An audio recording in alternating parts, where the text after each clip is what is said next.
अगर 4 विधायक की सरकार नहीं चल रही तो काहे के लिए मंत्री बना के रखा हुआ है? कह दे अरे हम तो सड़क के लोग हैं, भुइयां मुसहट लोग हैं भाई, हम लोग सब सड़क पे रहते रहे हैं, सड़क पे रहेंगे।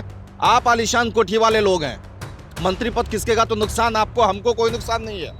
सड़क पर थे, सड़क पर हैं और सड़क पर रहेंगे। बिहार में ब्राह्मणों को लेकर सियासत काफी ज्यादा तेज हो गई है। एक तरफ जहां जीतन राम मांझी ब्राह्मणों को भोज देते हैं, वहीं बिहार सरकार के पर्यावरण मंत्री नीरज कुमार बबलू ने जीतन राम मांझी को लेकर बयान दे दिया था। उसके बाद लगातार जो बयानबाजी है वो लगातार जारी है। बात करेंगे हम के राष्ट्रीय प्रवक्ता दानिश रिजवान हमारे साथ है। दानिश जी, जिस तरीके से बयान आया है नीरज कुमार बबलू का, किस तरीके से देख रहे हैं? क्योंकि उन्होंने सीधे कह दिया कि देखिए, हमारे नेता पर कोई टिप्पणी करेगा, ईंट का जवाब पत्थर से दिया जाएगा। आप 1 उंगली उठाएंगे, हम 20 उंगली उठाएंगे। इसलिए जो भी नेता आदरणीय जीतन राम मांझी जी और संतोष मांझी जी को पर टिप्पणी कर रहा है, वो सचेत हो जाए कि हम गठबंधन में हैं, आपके दल में नहीं है। तो अपने दल का नेता और कार्यकर्ता हमको मत समझिएगा। गठबंधन में है तो गठबंधन के जैसा व्यवहार करिए, टिप्पणी करिएगा। अरे कौन हमको संन्यास दिलवाता है जी? किसकी हैसियत है कि जीतन राम मांझी जी को संन्यास दिलवा दे?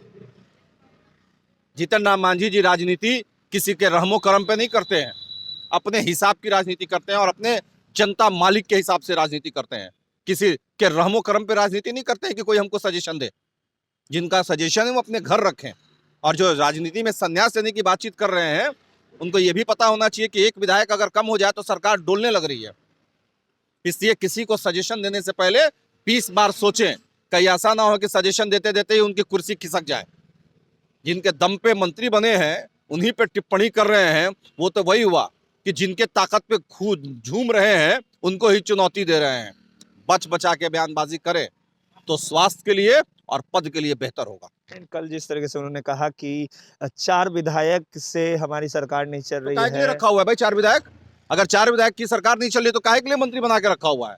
कह दे अरे हम तो सड़क के लोग हैं, भुइयां मुसहट लोग हैं भाई, हम लोग सब सड़क पे रहते रहे हैं, सड़क पे रहेंगे।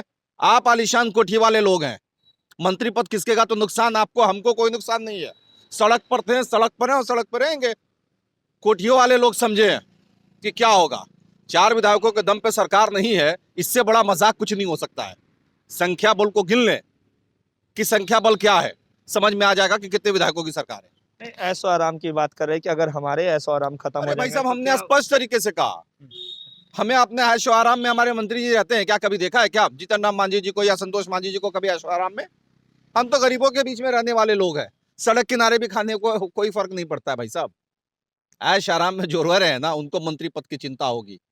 हमारे यहाँ मंत्री पद की किसी को चिंता नहीं होती है, जिनको चिंता है वो समझे। बिहार सरकार में मंत्री है, आप सहयोगी पार्टी अरे तरीके आप का ऐसे बयान चुनौती दे दीजिएगा रहे हमारे नेता को, वो तो बड़ी बड़ी बात है कि हम आपके नरेंद्र मोदी जी को चुनौती देने लगे कि नरेंद्र मोदी जी ने अनाप शनाप बक दिया राजनीति से संन्यास से ले। हम अमित शाह जी को चुनौती देने लगे कि अमित शाह जी ने अनाप शनाप बक दिया राजनीति से संन्यास से ले। बोलने से पहले कम से कम सोचना चाहिए कि गठबंधन के राष्ट्रीय सुप्रीमो नेता, बड़े नेताओं को हम क्या बोल रहे हैं। इतना भी समझ में नहीं है, कुछ भी बक दिया, जबान है कुछ भी निकल गया, ये अब हम बर्दाश्त नहीं करेंगे। हैसियत की भी बात कही गई है। अरे किसकी क्या हैसियत है वो सबको अच्छे से पता है। नहीं, उन्होंने भी ये कहा है कि दानिश रिजवान कहाँ से कहाँ गए ये सबको पता है। कहां से कहां गए हैं, सही बात है। यही तो लोकतंत्र है और यही हिंदुस्तानी आवाम मोर्चा की खूबसूरती है कि एक मामूली कार्यकर्ता भी हमारे यहाँ प्रदेश अध्यक्ष और राष्ट्रीय अध्यक्ष बनने का सपना देखता है। ये हमारे दल की खूबसूरती है। मैं 2015 में इस दल में आया था और देखिए आज कहाँ हूँ। ये हमारे दल की खूबसूरती है। दानिश जी, एक आखिरी सवाल है। जिस तरीके से आप दोनों सहयोगी पार्टियां और आप दोनों का जो बयानबाजी है वो काफी ज्यादा तीखा दिख रहा है, तो क्या इन सभी चीजों से बचना चाहिए या नहीं? हम तो पूर्व से कह रहे हैं कि एक दूसरे पर टिप्पणी करने से बचना चाहिए, लेकिन अगर कोई शुरुआत करेगा तो हम चुप रहेंगे, तो आप ही कहेंगे कि भाई आपको तो गाली दे रहे, आप चुप बैठे हैं। हमने स्पष्ट तरीके से कहा, ईंट का जवाब हम पत्थर से देना जानते हैं। आप 1 उंगली उठाएंगे, हम 20 उंगली आप पर उठाएंगे। इसलिए आप ऐसा कोई काम ही मत कीजिए कि हमें बोलना पड़े।